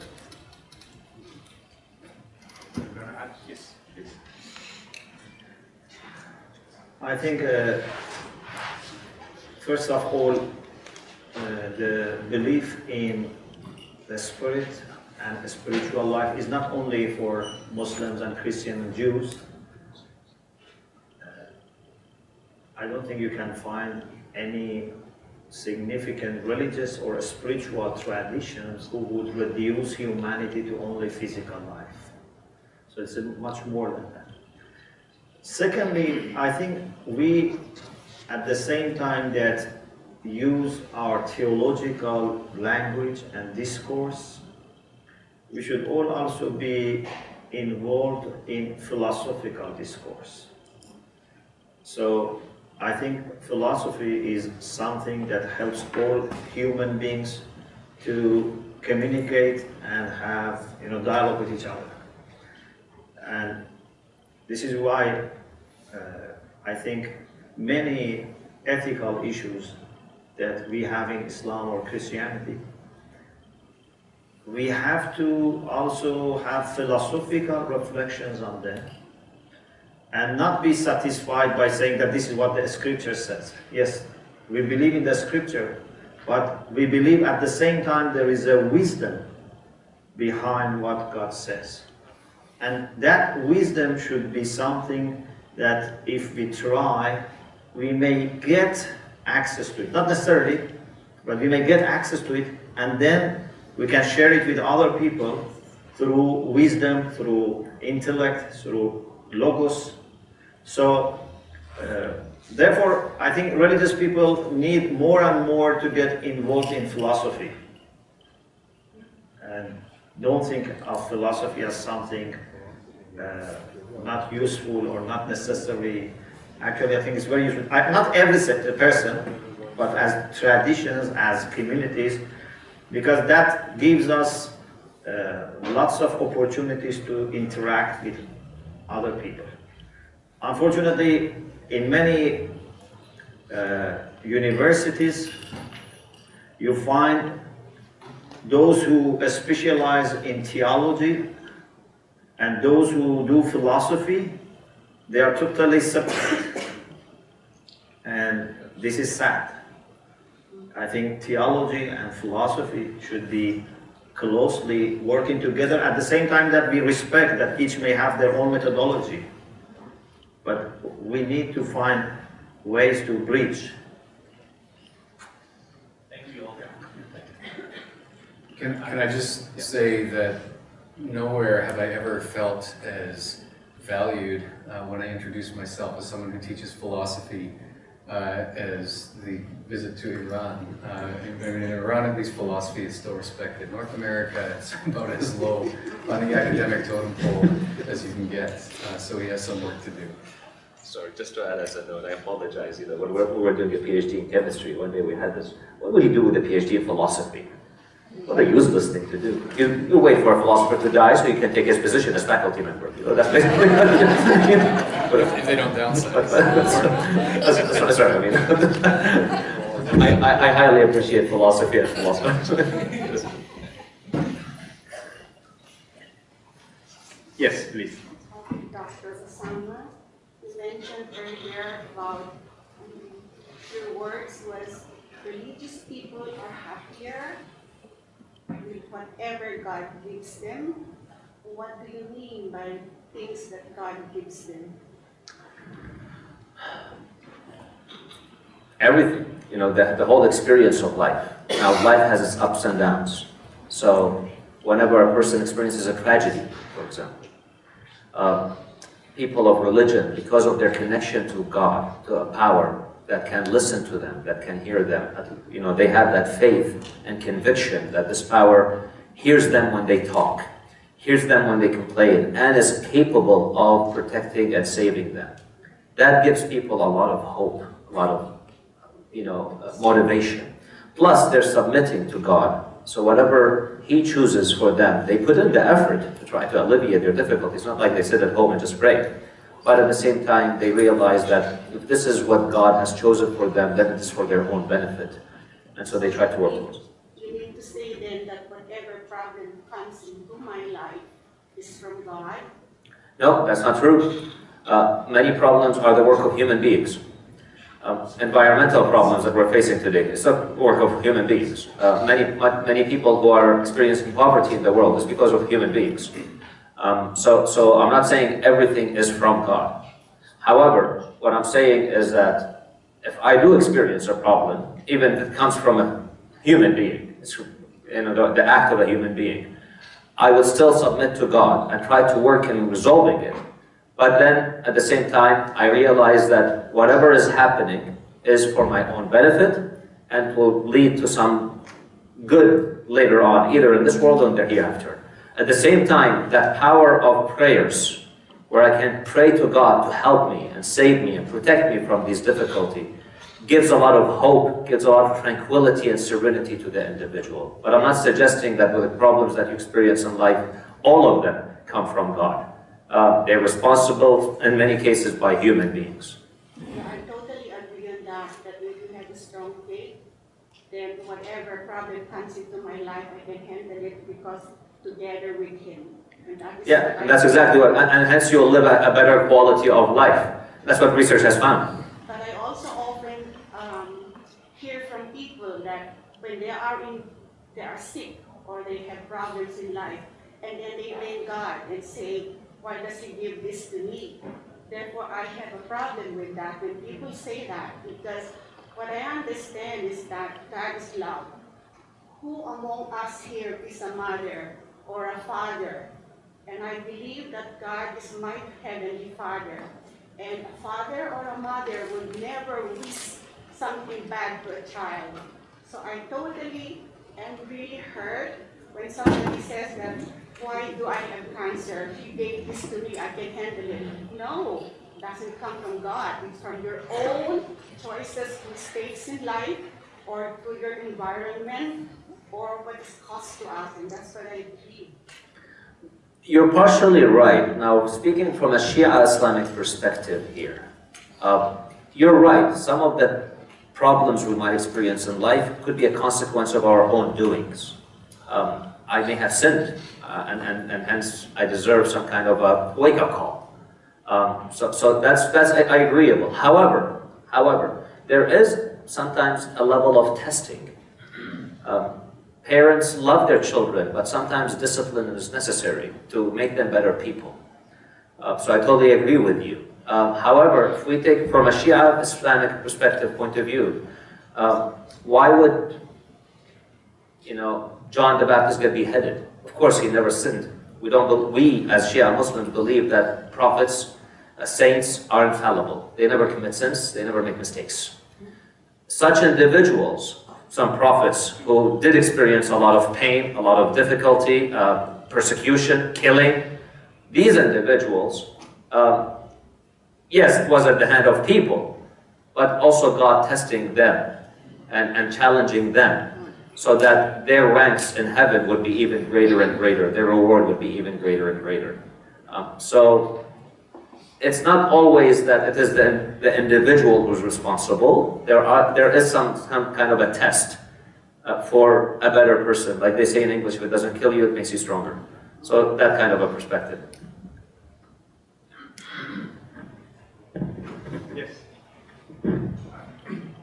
Thank you all for being here. My question is about the role of hope in religion, and specifically how I think both Christians and Muslims have at times tried to realize, or maybe too fully realize, the hope that they have. And so we have the kind of imposition of Christendom in Europe that creates all kinds of problems. And one of the things that we are wrestling with right now is the role of what does it look like for the Christian church to repent or to try to achieve reconciliation. In Canada, that's a real issue right now, is reconciliation with people that were hurt by church institutions. And so I'm wondering how, actually, first I want to say this isn't a closed or a simple issue. Some people wouldn't say that the church can sin, so it can't repent. And so I'm wondering what the role of, or the resources that you three see in your traditions for how can faith groups experience that kind of self-criticism and that leads to correction, or is it possible for faith groups to, or is it simply that those who done wrong were just bad, bunch bad Christians?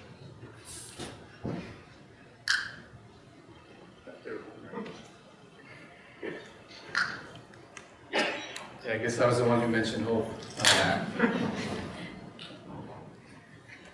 Which I should perhaps add that I don't equate with optimism or any sort of progressivism. I mean, I hope is the virtue that structures in a sense, the pull of a life into, let's say, participation with God, which makes it then, I think, inherently the most self-critical of the three so-called theological virtues.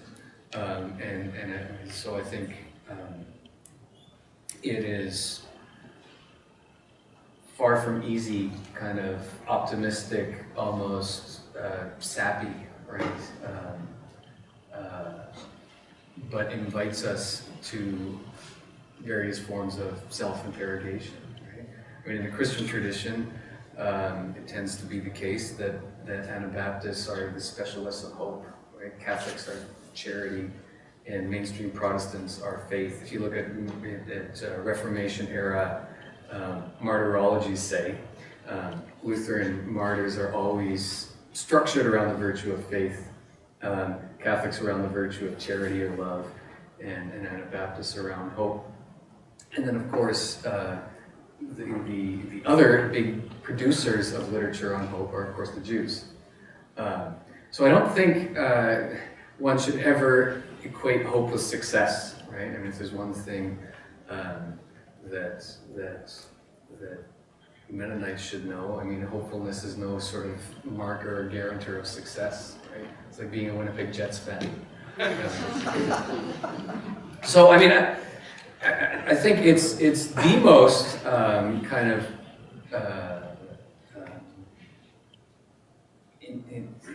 interrogatory of the so-called theological virtues, which doesn't have a pattern, right? I think it checks, as I said before, the temptation to place our hope in ourselves, if anything else. And I think this is where the kinds of sins for which I think you're now seeing repentance come from. Right?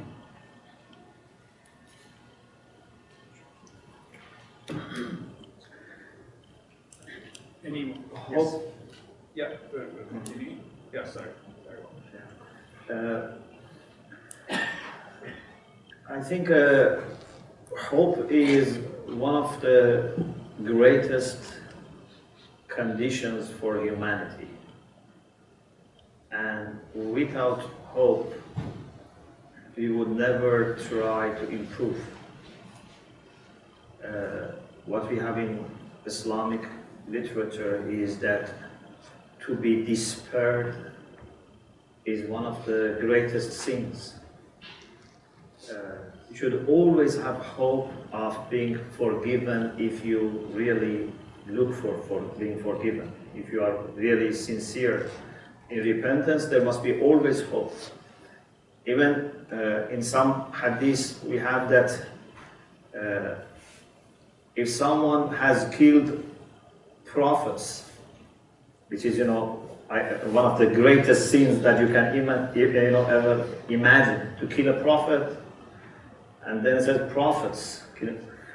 But if he wants to repent and correct himself and improve himself, he should not think that God is not going to forgive him. So there must be always hope that if I want to become better, God gives me a chance. But we have a false hope, and that is not doing anything, and they say, I hope. Like, sometimes I have very difficult exam, and I am hopeless, I don't study. That's bad. Sometimes I work hard and have hope and pray and ask God for help. This is good. A third possibility is that someone says, I have hope and I do the studies. I am not despaired. I have lots of hope and God is going to help me, but he doesn't study. This is the problem. Imam Ali salam says, for example, لا تكن ممن يرجو الآخرة بغير العمل. Do not be one of those who say we have hope in the hereafter, but they don't do anything. So, hope means that I try, no matter how difficult is the situation, I try, and I know through my efforts, God can always help me and intervene. But if I don't do anything and want to put everything on God, that's not something that may work. Sometimes may work, but not always. Sometimes religious people, I think, are very spoiled. Because many times by prayer we solve our problems, then we think it's enough just to pray. But we have to work and pray. We have to have hope and make efforts. But we should never lose our hope. And we have beautiful hadith which says,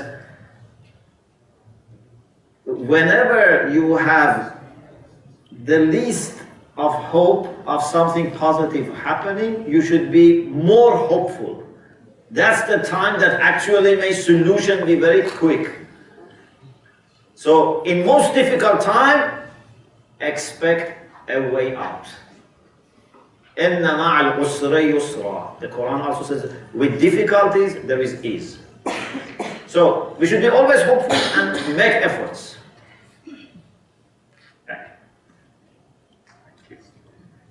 Yes. Yeah.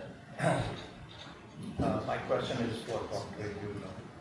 But I'll refer to Dr. Shomali's opening lecture, in which he referred to al-Hayyo and some Quranic verses which refer to God as the ultimate, we talk about life, but the absolute sense and transcendental meaning of life is associated with God. So one of the important distinctions between the life of a God and the human beings is that human beings are subject to death, and in order for the temporal life to continue, they are subject to propagation through reproduction. So that's one important. This concept is entirely different. This is how we know of life. But God's life, the Hayyo, is there's a critical difference between that concept and this. The point that I'm coming to is, for human beings, because they're subject to death and they're subject to reproduction to continue, right?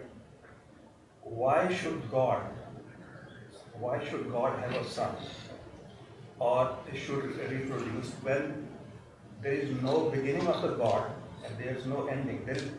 He's not subject to time, so he doesn't need to beget.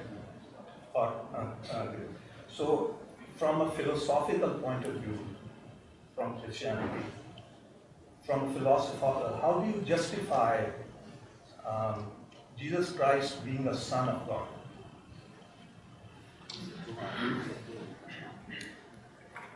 Yeah, that cuts to the heart of the matter, doesn't it? When you've got Christians and Muslims together. Well, regardless of I'm just from a philosophical, right, secular point of view, like that. I think you never make the mistake to think that this is reproduction. Right? It's not. It's an analogical claim, for one, as is the virgin birth, right? So, I mean, I don't think the incarnation really addresses the distinction you're making one way or another, but in a sense ups the ante. with respect to transcendence, because the Christian way of transcendence takes the low road of immanence, because there's no getting around the fact that Christ is simultaneously human and divine. Right? I mean, you take that away, you don't have Christianity.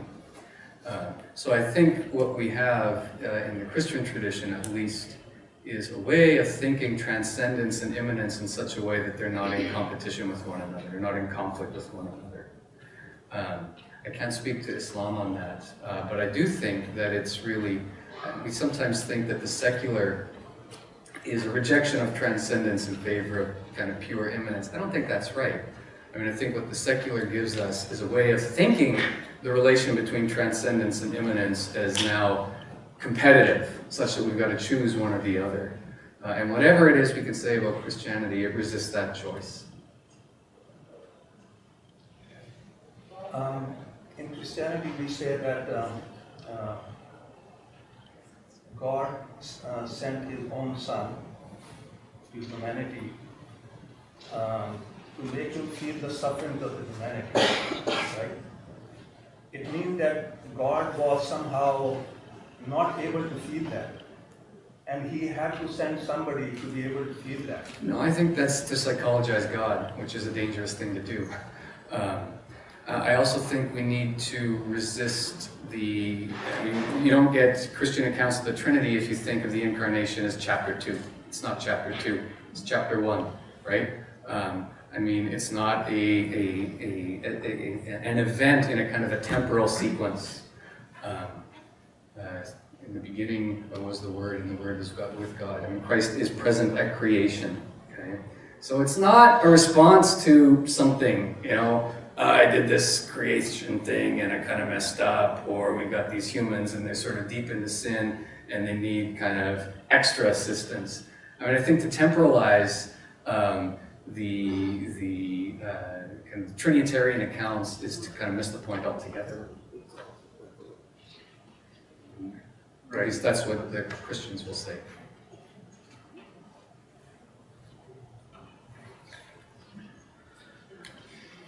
Okay, yes, please. Oh, yeah, I thought you have a question. Any more questions? Yes. I just have a quick question to the organizers. Like, my expectation when I came here, like a Christian-Muslim dialogue would be two people or something like that. So we got the two Muslims, one Christian. It's 2 against 1. No woman. Yeah, actually, this was some problems in the organization. Actually, that the long history. We invited a Muslim woman, but because of the problems with visas, actually, it was not possible. And we had plans to have 4 scholars, 2 Muslims, 2 Christians, but still, this was actually the ultimate thing that we were able to plan. So hopefully for the next time, yeah. I thought that you want to say that the dialogue would be between the scholars and then the audience just listen, but that's another form of, yeah. So. No, I think we have both, so I'm fine with that. Yes. I have a question. It's not fair to ask these 3, but I've wondered this about a common word since it started. It's a wonderful initiative. You've all mentioned the Abrahamic faith, you've mentioned your Jewish brothers and sisters, and I've wondered for all these years why a common word is only Christians and Muslims and Jews are not involved. And I don't know if anyone here knows the answer, but it's always been a great concern to me. Yeah, actually, Donna is one I know, active Donna, member of the common word. I don't know exactly the history. Yeah. But yeah. Don and I have spoken about this, but please. It's quite simple. I don't think is there any the mic? Yeah, it's yours. It really is very simple, and it is really the initiative started from Muslims, and it started in Jordan when the King of Jordan got together Muslim representatives from all over the world and addressed a letter to Pope Benedict. Is that right? Pope Benedict. And Christians got together at Yale and responded to that. And so that's continued on from there. And it was in that tradition that we continued. And somehow the Jewish community wasn't part of that discussion. One of the background things was that all put together, Christians and Muslims in the world are about half of the world's population, and we better get our stuff together because the world needs us to. And that we need to take responsibility in there. And I think that was kind of the only limiting factor at that point. I wasn't trying to exclude anybody, just we need to take responsibility for humanity. Yeah. Thank you. It's a shame. Huh? It's a shame. Well, yeah. In my humble. Yeah. Okay, thank you. If you have any concluding remarks, please listen then. So yeah, let's begin again from this order. I want to thank all of you and the organizers, and I think we just touched on the topic of life. We were not able to actually go into the core of discussion, but what is, I think, interesting is that we all have great respect for life, the gift of life, and I think when it comes to the issue of life, this is one of the areas that we have lots of commonalities, and we have to work together. And I think it is very sad, whatever is the reason, whatever is the cause, to see in this century, to the 21st century, there are millions of people who have no expectation of living, peacefully. Many people are misplaced. Many children have to live away from their hometown, from their own, houses. It's very, very sad. I don't want to put blame on any particular group or people or party, but I want to say we as human beings and as then religious people should work together and do as much as we can to show our maximum respect for human life, any kind of human life, animal life, environment, everything. And I think this is what we need to do today more than any time else, because unfortunately the power that we have for destruction today is more than any time in history. So if we are not careful, we can destroy our whole planet very quickly. So we have to work harder and use any platform, whether it be our sermons in the mosque, in the church, in the synagogue, university, politics, schools, any platform we should use to remind all of us of the sanctity of life. So I'm very thankful that we have this opportunity to share this together. Well, I will echo that thanks, and thanks for all of you for tolerating this dialogue. But maybe just to conclude by saying that if we take the notion of life as gift seriously that I mentioned earlier, then I think one of the implications is that we ought to live in profound awe of others, because we know that it's through their existence that we somehow meet God. And I think that's one of the reasons why dialogue, not just with people who think the same way as you do, who see God the same way as you do, is profoundly important work for reasons internal to the traditions themselves. So thanks for the opportunity to do some of that.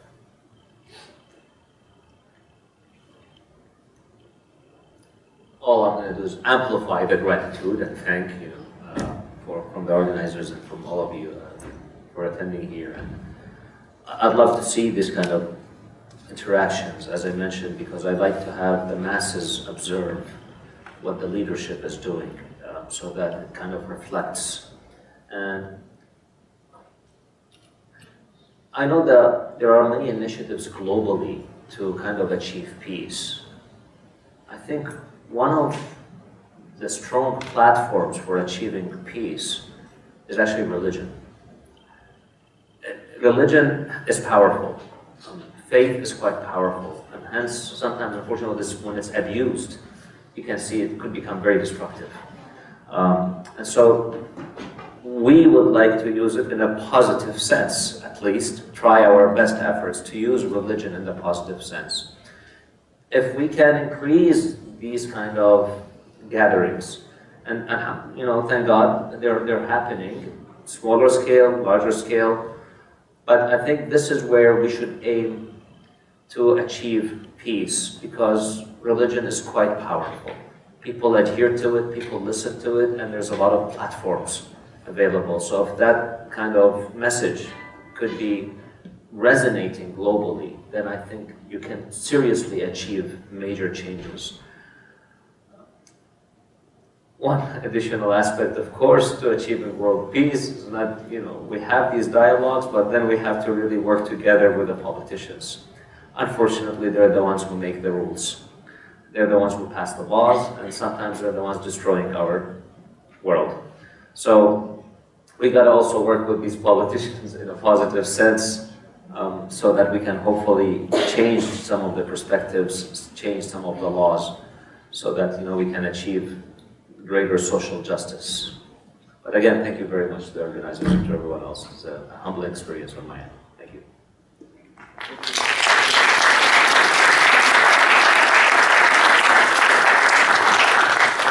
And thank you very much for attending this session. Let me mention again that there are some other events tomorrow and the day after tomorrow, and try to attend the more sessions as you can. And on that monitor, actually, you see the website of Commonwealth Alberta. You can find the list of other events if you want to write down the web address. And if you want to receive emails regarding some other events that Tasnim Society has, and actually in Tasnim we have a plan to have some more philosophical, theological discussions in the future. Please write down your email on the list that is on the table in the hallway. Thank you again, and have a good night.